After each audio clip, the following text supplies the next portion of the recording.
What's going on, YouTube? Demon Ralph here. So I just finished watching the Microsoft conference. It was a lot better than yesterday. I'm not even going to lie. Let's just start off with that. Yesterday was really boring, with Bethesda and EA. This was a lot more entertaining, but, obviously I want to talk about what we saw. But it was much better than yesterday. I was hooked all the way through. I thought Microsoft overall had a really good conference the way it was paced. The pacing was really good. They did this, they did that, they did this. They kept a lot of talk about games. They didn't talk too much about some of their other features, but the features they did talk about are what mattered, which I thought were really cool. So overall, the pacing kept me hooked, kept me into it. I thought that it was a great presentation. Obviously, I was really excited based on how it was paced. I mean, I'm going to keep making that clear because in terms of content, it wasn't all that, but we're going to get into that. So they they started the show with the Xbox One Slim. 40% smaller, it's a white console. We saw it yesterday. A lot of people got the leaks yesterday. We saw it. It was just confirmed today. It's going to have a new controller, apparently. It's going to have a more advanced controller with wider range. It's going to have an IR blaster. It's going to have HDR video playback, 4K Blu-ray player. I think that's what I saw, 4K Blu-ray player. And I don't know about the price. Oh no, the price was $300. That's right.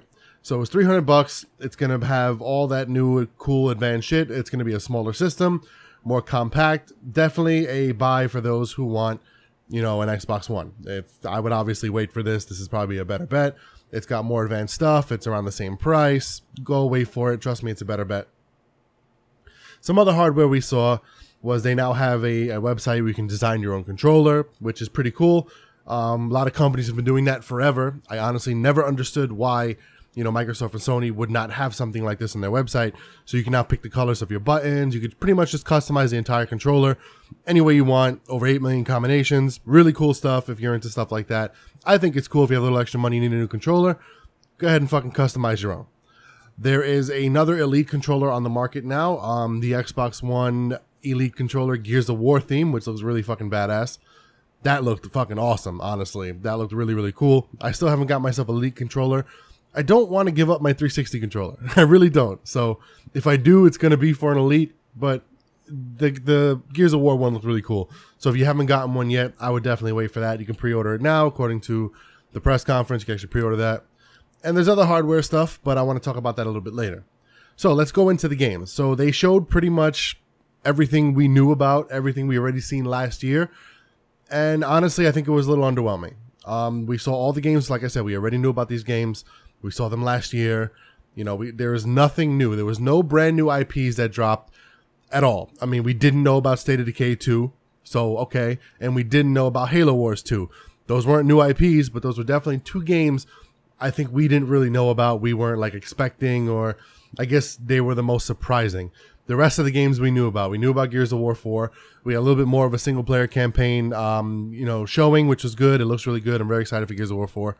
We saw Marcus at the end of it, which is really cool. Gears of War is one of the games I never played until I got an Xbox One and they became backwards compatible.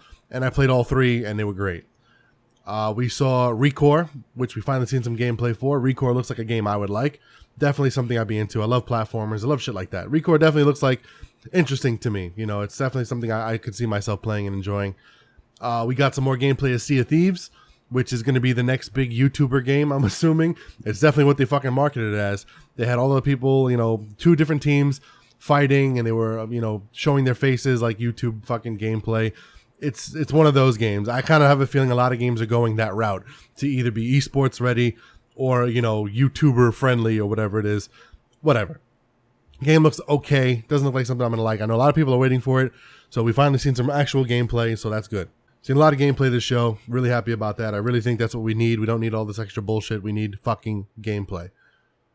All right, we saw Inside. Inside is the next game that is from the people who did Limbo.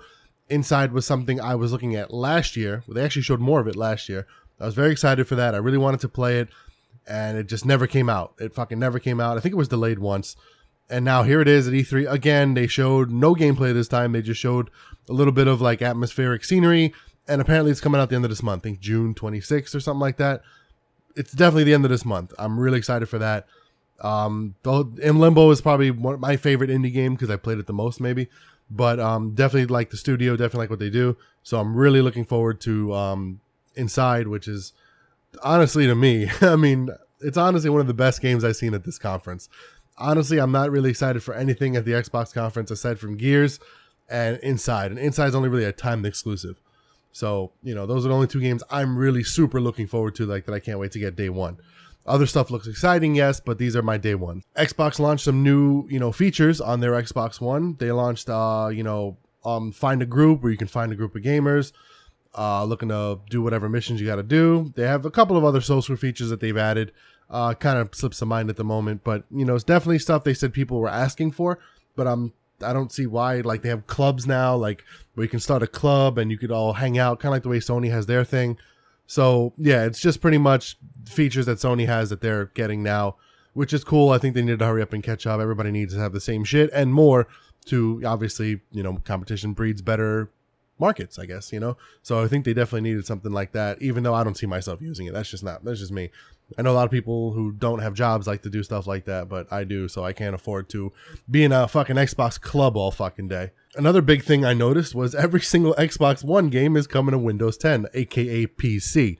So now Microsoft has a thing called Play Anywhere, which is a symbol that'll be on the back of the box, like, where you have the 1-player, 2-player, network, whatever it may be, which will let you know that it's an Xbox One and a Windows 10 game. So you can play it on Windows 10 or Xbox One.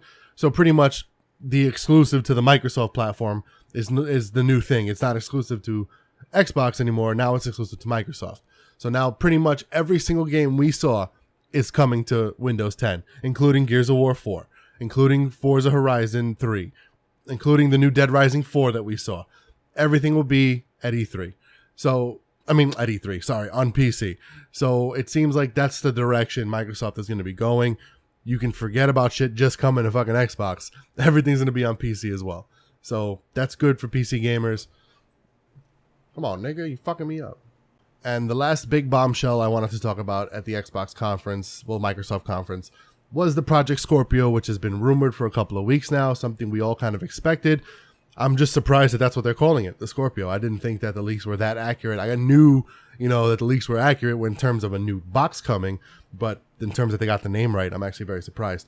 So the Xbox Scorpio is a 4K capable, VR ready box that will be launching in the end of 2017. It's got 6 teraflops of, computing power. It's supposed to have 8 CPU cores. It's supposed to run 4K gaming. It's going to have a 4-way Blu player, obviously. And it's supposed to be the next big thing, right? The next big console. It's still an Xbox One, though.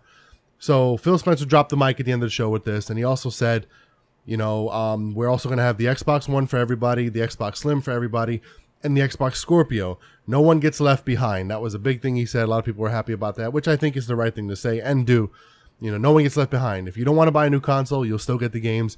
If you want to buy a new console and get the visuals, you'll get the new console. It'll just be what it is. You'll pick up the Scorpio. Even though you're probably just better off playing on PC because it's the same thing, but that's just me. Anyway, I'm going to probably do a separate video just on the Scorpio because it's a lot of PC talk, and I kind of feel like maybe I should do a separate video on that.